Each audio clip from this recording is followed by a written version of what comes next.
kira banyak penebangan liar, tambang, itu menimbulkan banyak sekali bencana di wilayah-wilayah sekitarnya, dan juga perkebunan kelapa sawit ya benar-benar efeknya besar sekali. Sementara Presiden kita Prabowo menganggap bahwa kebun kelapa sawit itu yang nggak ada bedanya dengan hutan karena pohon-pohon juga.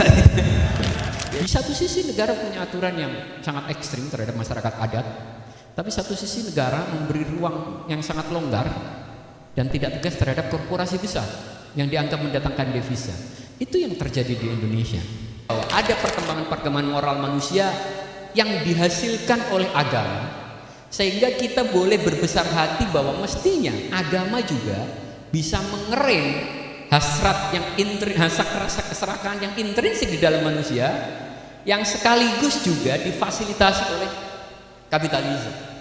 Pertanyaannya, apakah karena manusia itu dibuat dari ingredient yang memang memungkinkan dia serakah, atau sebelumnya udah ada spesies manusia yang juga melakukan seperti itu? Logikanya gitu kan? Kok malaikatnya bisa protes begitu?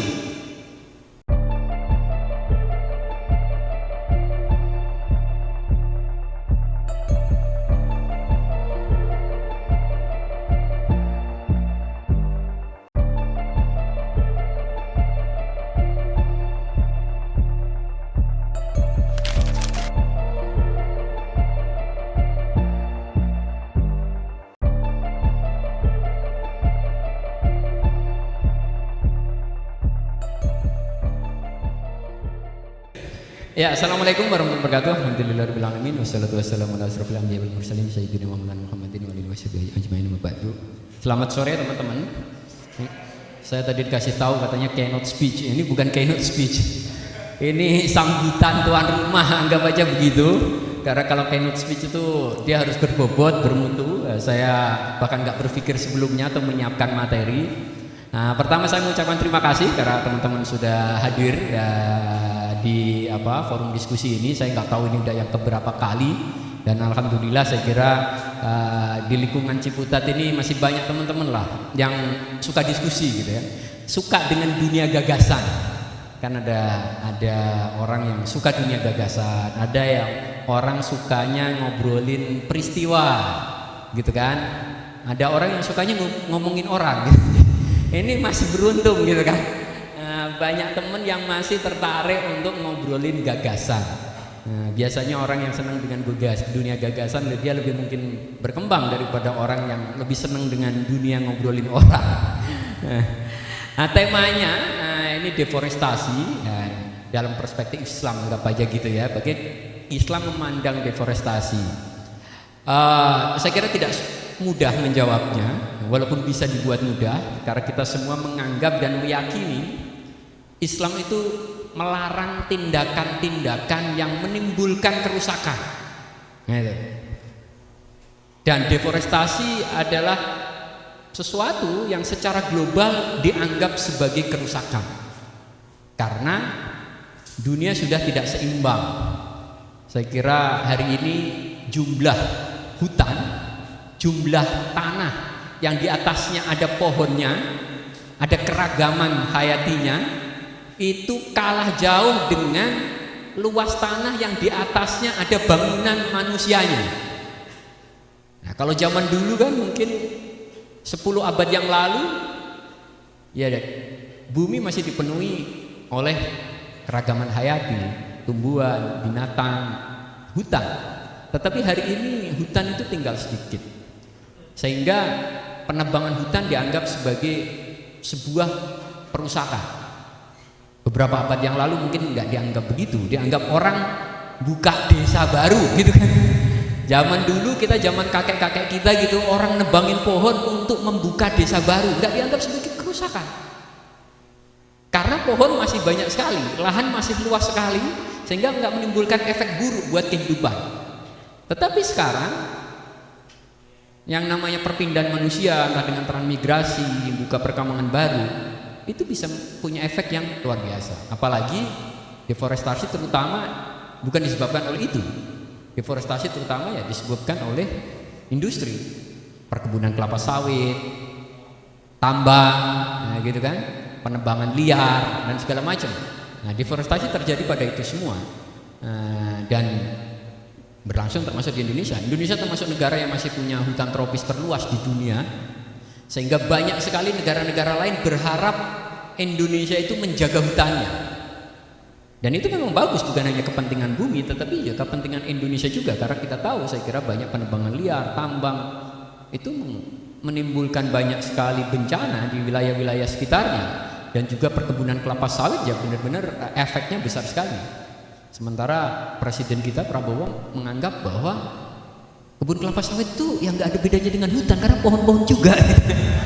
Jadi dengan presiden yang pemikirannya seperti itu sulit mengharapkan deforestasi tidak terjadi. Gitu loh. Apalagi kelapa sawit itu memang komoditas yang dianggap murah dan bisa dijual ke seluruh dunia dan dianggap mendatangkan devisa buat negara. Walaupun orang-orang yang tinggal di kawasan perkebunan kelapa sawit juga nggak semuanya makmur gitu kan. Nah, jadi duitnya lari-lari juga ke Jakarta lah, ke kantong-kantong orang Jakarta, beda-beda dikit dengan zaman Orde Baru. Nah, dalam konteks Islam ini bagaimana gitu. Nah, karena deforestasi sudah dianggap sebagai kerusakan, harusnya dalam konteks Islam harusnya itu dibatasi.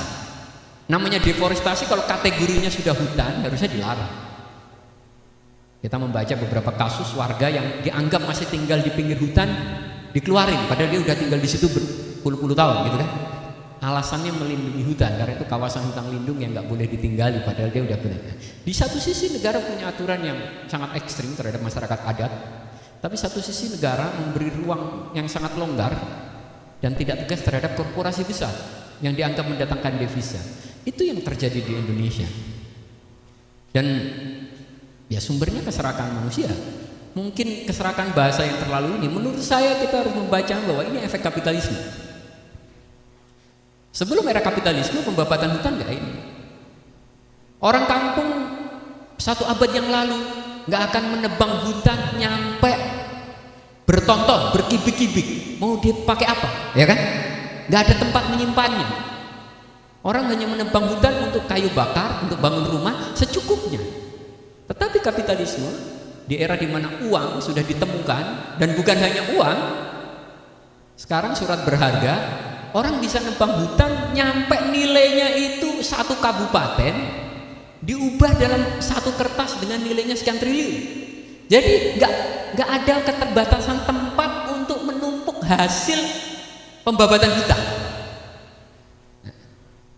Dan kapitalisme memang sekarang makin canggih. Dulu dianggap ya ada yang mengatakan bahwa penjajahan dulu itu adalah tahap lanjutan dari kolonialisme, ya. Gitu. Dari kapitalisme, imperialisme is high stage of capitalism. Sekarang pada dasarnya ya ini sumbernya kapitalisme, pembabatan hutan itu.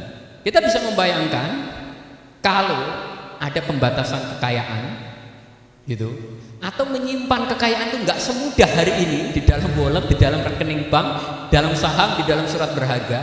Mungkin orang nggak punya kepentingan untuk membabat hutan. Sementara manusia, menurut saya, ini perdebatan, saya menganggap insting manusia memang dia menumpuk. Selama barang itu bisa ditumpuk, dia akan mengambilnya sebanyak apapun yang dia bisa. Orang yang sudah membabat hutan senilai 1 miliar nggak cukup. Dia kalau bisa membabat hutan senilai 10 miliar. Kalau 10 miliar udah dia dapatkan nggak cukup lagi, 100 miliar, 1 triliun, nyampe ratusan triliun. Itu mungkin terjadi di era, saya kira, dunia finansial modern yang seperti sekarang, benar-benar nggak ada batasnya. Dan ini sangat ironis. Sebagian besar orang terkaya di Indonesia dari kekayaan alam, dari tambang, dari kelapa sawit, ya, dari HPH dan segala macam. Padahal perusahaan orang terkaya di dunia bukan dari situ. Elon Musk orang terkaya di dunia, dia nggak punya hutan, dia bikin mobil, ya, dia bikin mobil, dia bikin pesawat luar angkasa. Atau Bill Gates, dia bikin software. Sergey Brin, Larry Page, dia bikin Google. Mark Zuckerberg, dia bikin Facebook, gitu. Sekarang pada bikin AI, menciptakan sesuatu dari yang nggak ada menjadi ada dan bernilai karena dibutuhkan oleh banyak sekali manusia. Karena itu dia bisa menciptakan produk yang relevan dengan kepentingan kita semua. Kita berani membayarnya, kita mau membayar, dan dia menjadi orang terkaya di dunia. Di Indonesia tidak. Teman-teman bisa cek di antara 10-20 orang terkaya Indonesia, nyaris semuanya kekaya, menjadi super kayanya dari hutan, dari tambang. Kalau teman-teman cek saham-saham Indonesia yang bisa naik ratusan persen itu dalam 1 tahun itu, hampir semuanya dari tambang, nggak ada yang dari kreativitas. Nah, karena kita dapat contohnya adalah orang terkaya Indonesia itu dari tambang, dari hutan, dari sumber daya alam, sulit membayangkan deforestasi akan berhenti. Dan bagaimana agama bisa menjawabnya? Agama punya skeptisisme kalau kata Islam terhadap manusia, kan? Ketika Tuhan mengatakan akan menciptakan manusia kepada para malaikat, kan? Wa itu qala rabbuka lil malaikati inni ja'ilu fil ardi khalifah. Malaikatnya skeptis. Qalu ataj'alu fiha may yufsidu fiha wa yasfiku dima. Tuhan, apakah Kau akan menciptakan makhluk yang akan mengalirkan darah yang membuat kerusakan? Nah, ya. Malaikatnya aja pesimis, skeptis terhadap Tuhan. Walaupun Tuhan menjawabnya inni a'lamu ma la ta'lamun. Tetapi malaikat skeptis. Pertanyaannya, apakah karena manusia itu dibuat dari ingredient yang memang memungkinkan dia serakah, atau sebelumnya udah ada spesies manusia yang juga melakukan seperti itu? Logikanya gitu kan? Kok malaikatnya bisa protes begitu? Apakah komponen kita sebagai manusia itu? Menurut saya insting manusia begitu. Kita terdiri, kita punya impuls-impuls untuk menjadi serakah. Nah, agama mengingatkan batasnya, tetapi seringkali agama gagal. Jadi manusia menjadi serakah bukan karena produk agama, tapi memang manusia pada dasarnya secara intrinsik menurut saya punya kecenderungan serakah, punya kecenderungan agresif, punya kecenderungan menang-menangan. Agama berusaha menjinakkannya dengan aturan. Kalau kita belajar sejarah evolusi moral gitu kan, moral kan tumbuh pelan-pelan dari sebelumnya boleh nggak boleh. Dulu membunuh orang beda suku bukan dosa, nggak ada masalah membunuh orang beda suku yang dianggap itu ancaman. Gitu loh, dalam masyarakat tribal yang masih pindah-pindah, ketemu suku lain berperang, mereka nggak ada bedanya dengan anak SMP tawuran. Nggak ada yang salah, nggak ada dianggap salah, dan orang nggak menyesal karena membunuh anggota suku yang lain, nggak dihantui rasa salah berdosa, kagak. Perkembangan norma agama termasuk di dalamnya yang membuat kemudian manusia punya nilai baru dan menganggap itu salah. Dan kalau dia melanggar apa yang dianggap salah, dia dihantui rasa bersalah. Sehingga ada istilah tobat. Berapa abad yang lalu nggak ada pertobatan untuk pembunuhan orang di luar suku. Jadi nggak ada. Nah, di situ. Nah, dalam konteks kembali bahwa manusia punya insting itu, dan dunia kapitalisme menyediakan medium untuk menumpuk kekayaan tanpa batas. Saya termasuk orang yang sangat skeptis, dan kalau pertanyaannya manusia bisa dikandalkan dengan penanaman nilai-nilai agama, bisa. Kita melihat sejarah bahwa manusia menjadi lebih baik karena agama. Kita tahu di Jazirah Arab gitu ya, di padang pasir sebelum Islam, teman-teman membaca bagaimana standar moralnya sangat rendah gitu ya. Sehingga dengan cerita ekstrim, kalau punya bayi perempuan ada kelompok suku yang membunuhnya bisa. Itu kan kisah ekstrimnya, tapi kan secara umum tidak seperti itu kan, contohnya ekstrim. Tapi kita bisa menyaksikan bahwa standar moral dulu sebelum Islam itu relatif rendah di Jazirah Arab. Di tempat lain ini udah maju, karena di Yunani sebelum Masehi itu orang-orang udah bicara tentang moral, udah bicara tentang filsafat politik ngatur negara. Tapi di Arab belum, terutama di Jazirah Arab, di Hijaz, terutama. Dalam konteks ini kita menyaksikan bahwa ada perkembangan moral manusia yang dihasilkan oleh agama, sehingga kita boleh berbesar hati bahwa mestinya agama juga bisa mengerem hasrat yang rasa keserakahan yang intrinsik di dalam manusia, yang sekaligus juga difasilitasi oleh kapitalisme. Tetapi kapitalisme tidak bisa dihentikan oleh agama. Dia hanya bisa dihentikan oleh aturan yang memaksa, yaitu negara. Melakukan kerusakan di dunia, nggak boleh menebang pohon, apa-apa. Di Islam nggak ada hukumannya. Dianggap mungkin ada hal-hal yang di agama dianggap dosa, tetapi tidak ada hukumannya di dunia. Problemnya kan? Nah, sesuatu yang tidak ada hukumannya di dunia tidak akan membuat makhluk yang namanya manusia akan sebegitu mentaatinya kecuali para pemeluk taatnya. Sekian, wassalamualaikum warahmatullahi wabarakatuh.